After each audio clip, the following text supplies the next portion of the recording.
Hi,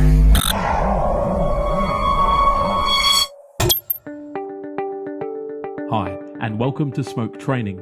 In part 3 of this ConnectFX series, we'll conquer the basics of navigating the Effect workspace. We'll look at the different options for configuring the window layouts, we'll learn how to quickly change what's displayed in the viewports, and of course controlling the ConnectFX schematic.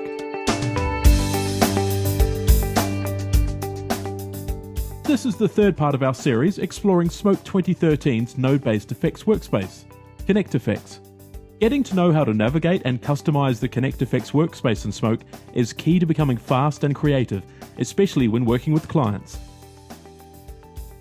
This is the default workspace we see when entering ConnectFX from the Smoke timeline.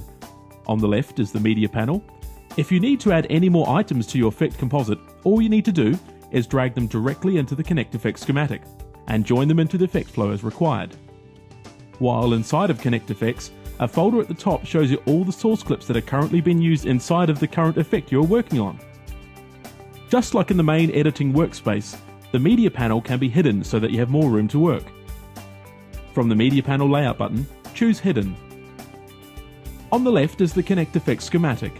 This is the flow of nodes running from left to right as we add in various effect nodes to help build our visual effects composite.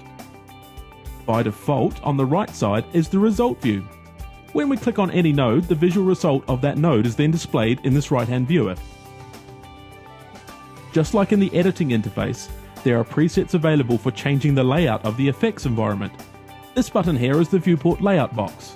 Here we can change to a number of useful window layout presets. The quickest way to do this is to remember the shortcut keys. Now if you already know the editing layout shortcuts, well, you already know how to control the ConnectFX window layouts. Option 1 gives you a 1-up display showing only one viewport. It defaults to showing the ConnectFX schematic. By pressing Option 2, you get the default view of ConnectFX, showing you the schematic and the result view on the right. The Option 3 shortcut is a toggle that allows you to switch between two different types of 3-up monitor layouts. The first time you press the shortcut, it gives you 3 viewports split equally across the screen. The second time you press Option 3, the effects area is split in half, showing the schematic view at the top, and the bottom area gives you 2 different viewers to monitor your composite. And finally, Option 4 splits the screen into 4 equal viewports. You can modify the viewport layout simply by moving your cursor over the dividing line between viewports, then clicking and dragging left or right on the vertical divider or up and down on a horizontal divider. To restore the window layout to its default appearance, click here on the Home button in the toolbar.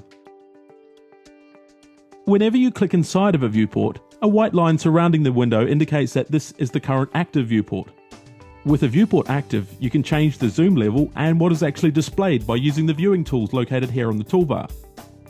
You can click and drag left to right on the zoom box to manually adjust the zoom level, or clicking on the drop-down arrow, you can select from a list of predefined zoom levels. You will find yourself using the Fit option most often, letting you view all of the contents of a viewer. On the editing timeline, pressing Shift-Z lets you show the entire timeline. By default, this keyboard shortcut is not enabled in ConnectFX. However, it is so much more efficient to have a shortcut enabled for this in the Effects workspace. In the keyboard shortcut editor, you can search for Fit Zoom Toggle. Apply the keyboard shortcut Shift-Z. Now in ConnectFX, you can use this shortcut to toggle the current active window between Fit to View and the last zoom level you had selected. Very handy. Remember, you can also use the Command plus and Command minus shortcut to zoom in and out to another zoom level, just like you can on the timeline. With a viewport active, we also get to decide on what is displayed in that window. Go down to the View button here on the right hand side of the toolbar. This list of options lets us choose what gets displayed. The top of this list is always the same, letting you choose either the ConnectFX schematic or the actual final result. The middle section allows you to display keyframe animation data in a number of different ways. This section here at the bottom is context sensitive. Depending on the node selected, it will show different options that relate specifically to that node. Also, remember the main Smoke effect viewing shortcuts: F1 for front, F2 to show the back, F3 to display the matte, and of course F4 to activate the result view. A quick way of displaying the ConnectFX schematic view is to press the keyboard shortcut Control Escape. Press it again and it takes you back to the previous selected view. Next to the viewing controls is the ConnectFX Tools menu. Here you'll find some helpful tools for navigating the ConnectFX schematic. Selecting the Pan tool enables you to click and drag in the schematic area with the hand icon and browse various parts of your effect flow. The Zoom tool, represented by the magnifying glass icon, lets you click and drag left or right to zoom in and out of the viewport. However, a more efficient way of working is to use the keyboard shortcuts. By holding down Control and Command, it temporarily switches you to the Pan tool, allowing you to navigate the ConnectFX flow. While pressing Option and Command allows you to activate the Zoom tool temporarily. Upon releasing the keyboard shortcut, you are returned to the default Select tool. To quickly select the number of effect nodes, hold down Command and then click down and draw out the rectangular border to cover the nodes you wish to be selected. These nodes now have a white highlight. Clicking and moving any one of these selected nodes causes all of the selected items to move. Now here's a really useful tip for moving effect nodes in the ConnectFX schematic.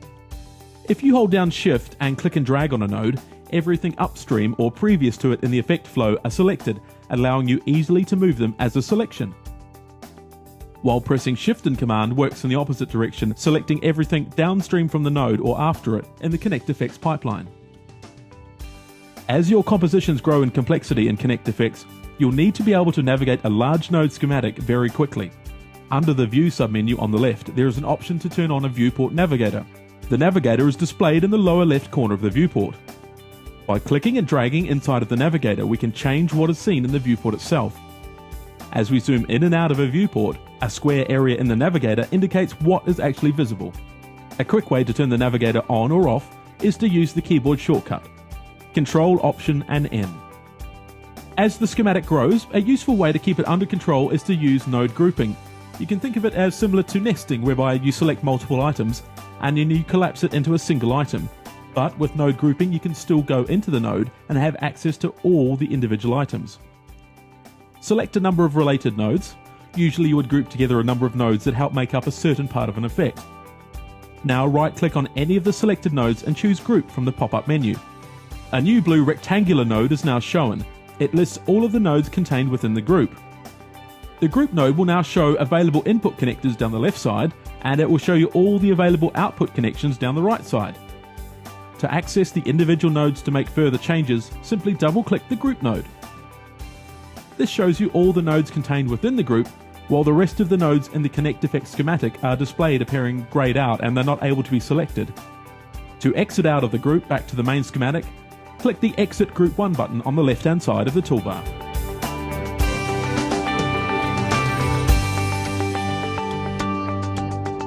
That brings to a close part 3 of this series introducing Smoke 2013's visual effects compositing environment, ConnectFX. Thank you for watching. In our next episode, we'll take a look at some handy effect filters that can be used to create styled looks very quickly inside of ConnectFX.